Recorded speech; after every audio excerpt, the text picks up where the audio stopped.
आचार्य भगवंत पूज्यपाद स्वामी इष्टोपदेश ग्रंथ राज्य की कारिका नंबर 2 के माध्यम से संबोधन देते हुए कहते हैं, योग्योपादान योगिन दृसदा स्वर्णिता मता द्रव्यादिश्वादि संपत्ता वात्मनोप्यात्मता मता। अर्थात आचार्य भगवत कहते हैं, योग्य उपादान के मिलने पर वह चिट्टी कालिका सहित स्वर्ण पाषाण भी शुद्धता को प्राप्त हो जाए। योग्योपादान योगिने धृता स्वर्णता मता द्रव्यादिश्वादि संपत्ता। शुभ द्रव्य, शुभ क्षेत्र, शुभ काल और शुभ भाव के मिलने पर अर्थात शुभ योग के मिलने पर यह आत्मा भी परमात्मा पद को प्राप्त हो जाती है। जिस प्रकार से निमित्त अर्थात योग्य उपादान के मिलने पर, योग्य निमित्त के मिलने पर वह काल अर्थात खदान से निकला हुआ पाषाण स्वर्णता को प्राप्त हो जाता है, उसी प्रकार से शुभ द्रव्य, शुभ क्षेत्र, शुभ काल और शुभ भाव के मिलने पर यह जीव परमात्मा परे को प्राप्त हो जाता है। इसलिए प्रिय बंधुओं, हमने आज तक सोने को तो शुद्ध किया है, लेकिन आत्मा की शुद्धि अर्थात शुद्ध अवस्था, कर्मों से रहित अवस्था के लिए हमने कितना पुरुषार्थ किया। इस विषय पर निरंतर विचार करने की आवश्यकता है,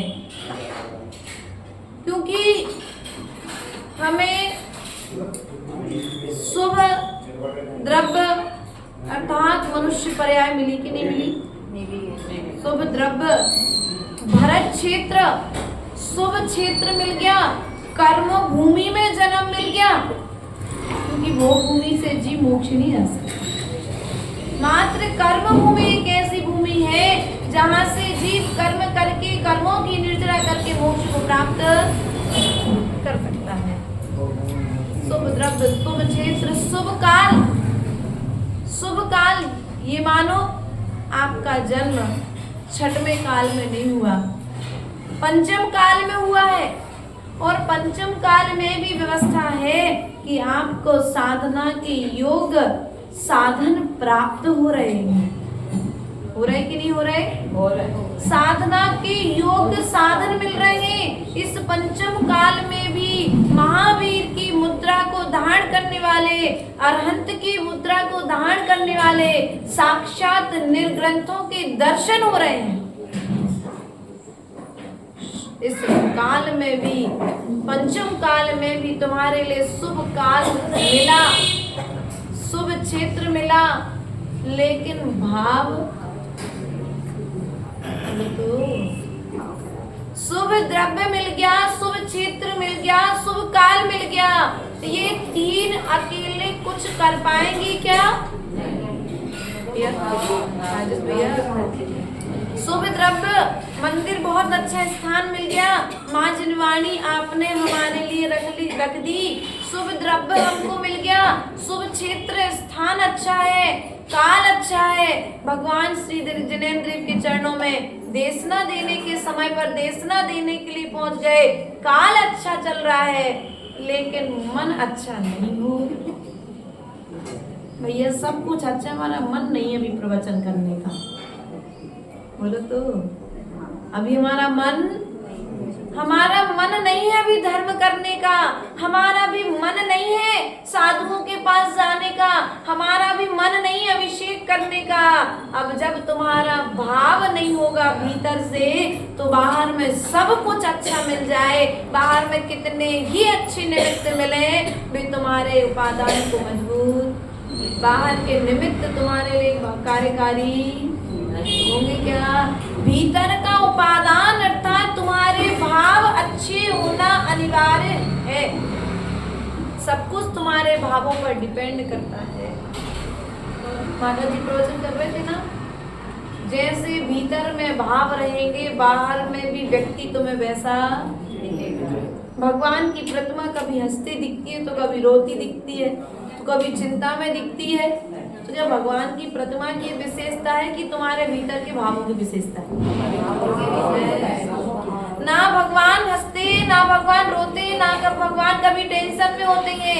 हमारे भीतर में जैसी बातें होती हैं, हमारे भीतर में जैसे भाव होते हैं, बाहर में भगवान हमें वैसे, बोलो तो कौन है क्या? नहीं होना।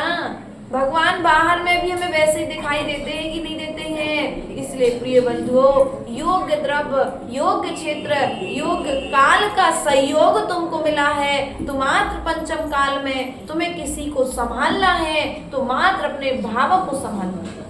किसको संभालना है? अपने भावों को संभालो। जैसे जैसे आप अपने भावों को संभालेंगे, वैसे वैसे आपकी अंतरंग की यात्रा प्रारंभ हो जाएगी। आज सब कुछ संभला है, परिवार अच्छा है, समाज अच्छा है, राष्ट्र में रहने वाला प्रत्येक व्यक्ति अच्छा है। यदि विचार है, यदि बिगड़ा है कुछ, तो मात्र वह हमारा विचार, हमारा भाव, हमारा दृष्टिकोण, हमारा देखने का तरीका, हमारा सोचने का तरीका, हमारा समझने का तरीका अगर बदल जाए तो सब कुछ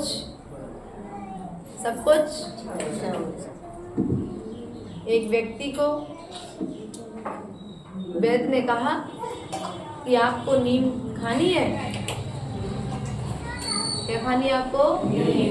आपको हड्डी का बुखार आ रहा है, हड्डी के बुखार के शमन के लिए आप लगातार नीम का सेवन करिए कुछ समय तक। जब आप नीम का सेवन करेंगे कुछ पत्तियों का, तो आपका रोग शांत हो जाएगा। अब उसमें ही व्यक्ति सोचने लग जाए, एक तो पहले से मुंह कड़वा, डॉक्टर ने दवाई भी, एक तो पहले से मुंह कड़वा था और डॉक्टर ने दवाई भी कड़वी। कैसा डॉक्टर है? डॉक्टर को तो औषधि ऐसी देना चाहिए कि कड़वा मुंह भी मिट जाए, लेकिन डॉक्टर अच्छा नहीं। क्यों? क्योंकि वह व्यक्ति, वह डॉक्टर हमारे अनुसार नहीं है ना, इसलिए वो डॉक्टर अच्छा नहीं है। बल्कि डॉक्टर के मन में ये था कि बाहर से जब कड़वी औषधि जाएगी तो भीतर की कड़वाहट अपने आप मिट जाएगी, भीतर का रोग शांत होगा तो मुख की कड़वाहट शांत हो जाएगी। लेकिन व्यक्ति की सोच क्या है? अब वो डॉक्टर ने जो कड़वी औषधि बताई है, मैं वो कड़वी औषधि नहीं खाऊंगा। दूध कड़वा होता है क्या भैया? आप लोग पीते हैं ना सुबह से, कोई शाम को, कोई दोपहर में, जब जिसको टाइम मिलता है अपने अपने तरीके से दूध को ग्रहण करते हो। दूध कड़वा होता है क्या? नहीं बोलो तो नहीं होता है।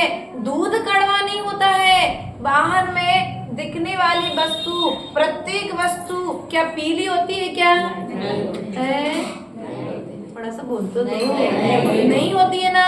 दूध कड़वा नहीं होता है। बाहर में दिखने वाली प्रत्येक वस्तु पीली नीली नहीं होती है। हमारी आंखों पर जैसा चश्मा लगा होता है, बाहर में वस्तु में वैसी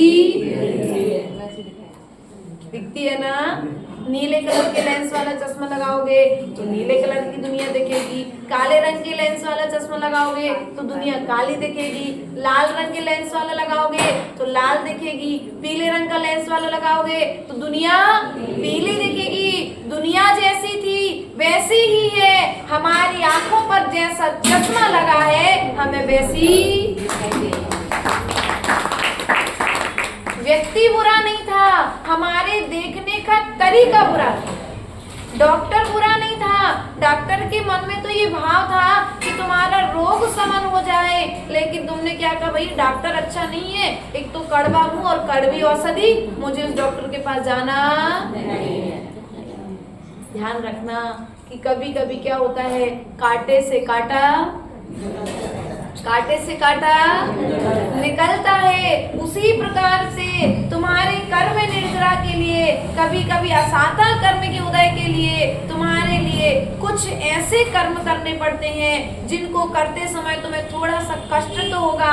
कार्य करते समय एक शरीर में ताकत नहीं है और तुम कह रहे हो मंदिर चले जाओ। नहीं भैया, इसलिए कह रहे मंदिर चले जाओ कि जब मंदिर जाओगे तो जो असाता का उदय आया है वह भगवान की भक्ति से साता में परिवर्तित। हमारी तो बोलने की ताकत नहीं है और तुम कहते हो कि भक्ति करो, भगवान की भक्तांबर का पाठ करो। बुरा मत मानना, ये सब तुम्हारे असाता वेदनी कर्म को साता में बदलने के उपाय हैं। भीतर में तुम्हारे उपादान को जागृत करने के उपाय हैं। तुमने अपने उपादान को जो हताश निराश होकर के शांत होकर के बैठ गए हो, ऐसे काम नहीं चलेगा। निमित्त तुम्हारे लिए कैसा भी बुरा मिले, लेकिन यदि तुम्हारा भीतर उपादान मजबूत है तो बाहर का निमित्त तुम्हारे कार्यकारी नहीं होगा, बाहर में प्रभाव नहीं डाल पाएगा। देखो वे यशोधर मुनिराज धन्य हैं जिनके ऊपर राजा श्रेणिक ने सर्प डाल दिया, डाला था ना सर्प। राजा श्रेणिक ने यशोधर मुनिराज के गले में मरा हुआ सर्प डाल दिया, लेकिन मुनिराज ने अपना धर्म ध्यान नहीं छोड़ा। अपनी सामयिक मुद्रा में जो बैठे थे, ध्यान मुद्रा में जो बैठे थे, उसमें और तल्लीन हो गए। चाहते तो हाथ से उठा करके अलग कर सकते थे उस मरे हुए सांप को, लेकिन उन्होंने क्या कहा, ये बहिरंग निमित्त है, हमारे भीतर के उपादान को मजबूत करने के लिए आया है। और वे अपने उपादान से अर्थात अपने भावों में और दृढ़ होते गए, और जब दृढ़ होते गए तो रानी चेलना जब श्रेणिक को लेकर के आई तो जैन धर्म की जय जयकार हो गई। वह राजा श्रेणिक भी भावों से परिवर्तित होकर के साधु का धर्म अनुरागी हो गया, साधु भक्त हो गया। जो साधु का विरोधी था वह साधु की वंदना करने लग गया, जो निरंतर निंदा करता रहता था। इसलिए प्रिय बंधुओं, आप सभी भी हमसे भी हमारे यही कहना है, बहिरंग को दोष देना बंद कर दो, पर वस्तु को दोष देना बंद कर दो। भीतर की उपादान को जागृत करो, भीतर की शक्ति को जागृत करो, अपने भीतर के देखने के तरीके को थोड़ा सा बदल लो, तो तुम्हारे लिए सृष्टि जैसी है वैसी दिखाई देने लगेगी। यदि तुम साधु को अरहंत के रूप में देखोगे तो तुम्हें वास्तविकता में जितनी निर्जरा गौतम गणधर ने महावीर स्वामी की वंदना करते समय की थी, उतनी ही निर्जरा आज पंचम काल के साधुओं के दर्शन करके तुम कर सकते हो। आप पंचम काल के साधु मानकर के उनकी वंदना भावों के भावपूर्वक बोलो तो बोल दो।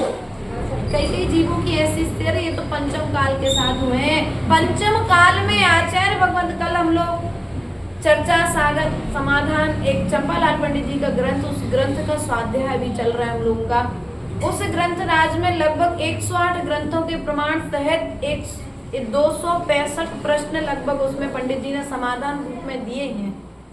तो उसमें कहा है कि निर्ग्रंथ मुद्रा को साक्षात अरहंत मुद्रा मान करके जो त्रिकाल वंदना करते हैं वे एक दिन अरहंत पद को प्राप्त करते हैं। आदि पुराण का प्रमाण है ये। भरत चक्रवर्ती जब 53 क्रियाओं को उपदेश देता है उस समय दूसरे भाग का प्रमाण है।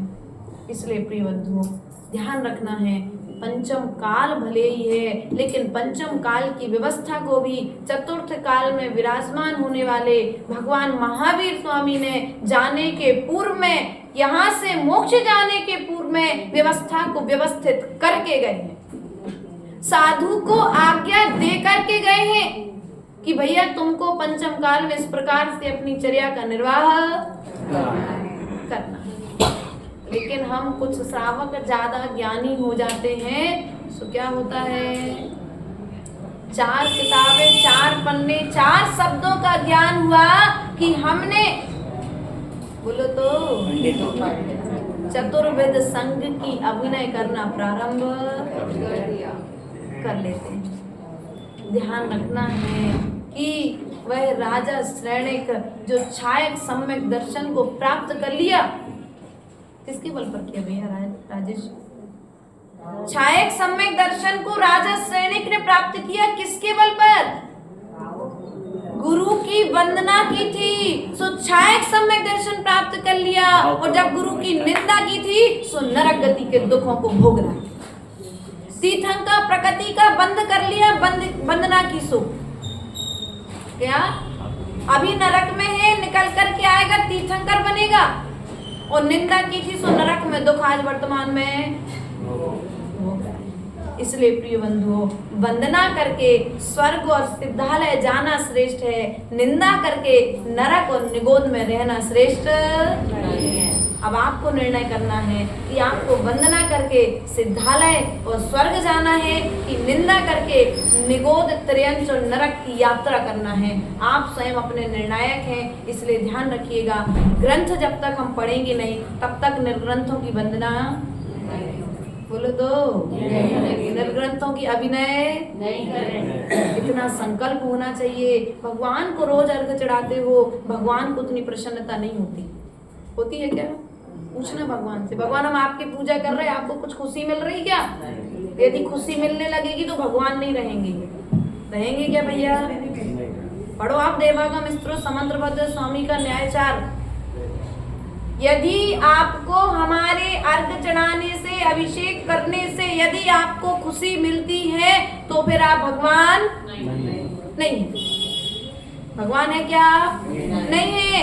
लेकिन यदि आप इनके मार्ग पर चलने वाले निर्ग्रंथ मुद्राधारी, अरहंत की मुद्रा को धारण करने वाले निर्ग्रंथ गुरुओं की विनय करते हैं तो निश्चित इन्होंने समुसण में कह दिया है कि तुम्हारे कर्म की निर्जरा होगी और तुम भी कल इनके जैसे निर्ग्रंथ बन करके पृथ्वी तल पर विचरण करोगे। एक बार वंदना तो करो, वंदना तो करो। जब रानी चेलना एक मुनिराज के रानी क्या नाम इसका, मैना सुंदरी मुनिराज के चरणों में पहुंचती है तो इतना विश्वास था उसे। अष्टांग आने वाली कुछ दिन पश्चात आप लोग विधान करोगे, सब अपने अपने तरीके से भक्ति आराधना करेंगे, उपास करेंगे, एकासन करेंगे, आदि आदि करेंगे। ये करना उतना अनिवार्य नहीं है, ध्यान रखना। भीतर की कसाय मिट जाएगी तो सब कुछ करना सार्थक हो, भीतर की कसाय नहीं मिटी तो सब कुछ करना, बोलो तो। सुन साधु बचन हर्षि मैना, नहीं झूठे होए मुनि के बहना। कर सिद्ध चक्र की ठानी, फल पायो है नारायणी। कितनी अच्छी यहाँ की मैंने सुनी, बहुत अच्छी है, सबको याद है, सबको याद है ये लाइनें, लेकिन आचरण कितना है ध्यान रखना है। मुनि के वचनों पर, साधु के वचनों पर जितना विश्वास मैना सुंदरी को था, क्या इतना विश्वास हम सभी श्रावक श्रेष्ठियों को है? अरे ऐसे तो साधु कहते ही रहते हैं। कब तक हम साधुओं की मानते रहे, कब तक हम उनकी सुनते रहे? ऐसे कहने वाले भी श्रावक पंचम काल में भी ध्यान रखना। ऐसा कह के तुम साधु का कुछ नहीं बिगाड़ रहे हो, ऐसा करके तुम साधु का कुछ भी नहीं बिगाड़ रहे हो, ऐसा करके तुम नए कर्मों को बांध करके संसार परिभ्रमण की अपनी तैयारी, तुम्हारी यात्रा बढ़ रही है, हमारी यात्रा तो निरंतर घट ही रही है। इसलिए प्रयास और पुरुषार्थ करिएगा। पंचम काल में इस दुर्लभ काल की विशेषता है कि तुम्हारे लिए पंचम काल में मनुष्य पर्याय मिली, और मनुष्य पर्याय में भी दुर्लभ धर्म मिला, अरहंत भगवान की शरण मिली, साधुओं के दर्शन मिले, उनकी वैयावृत्ति सेवा करने का सौभाग्य मिला। और यदि इस सब कुछ होने के बाद में भी यदि हम नहीं कर पाए तो श्रेष्ठ द्रव्य, श्रेष्ठ क्षेत्र, श्रेष्ठ काल और सब कुछ श्रेष्ठ मिला, लेकिन भाव श्रेष्ठ नहीं कर पाए तो हमारा सब कुछ पाना बेकार है। इसलिए अपनी मनुष्य पर्याय की दुर्लभता को समझते हुए हम पुरुषार्थ करेंगे अपने जीवन को धर्ममय बनाने के लिए। इन्हीं भावनाओं के साथ बोले परम पूज्य आचार्य गुरुवरेश्वर विभव सागर जी महाराज की जय।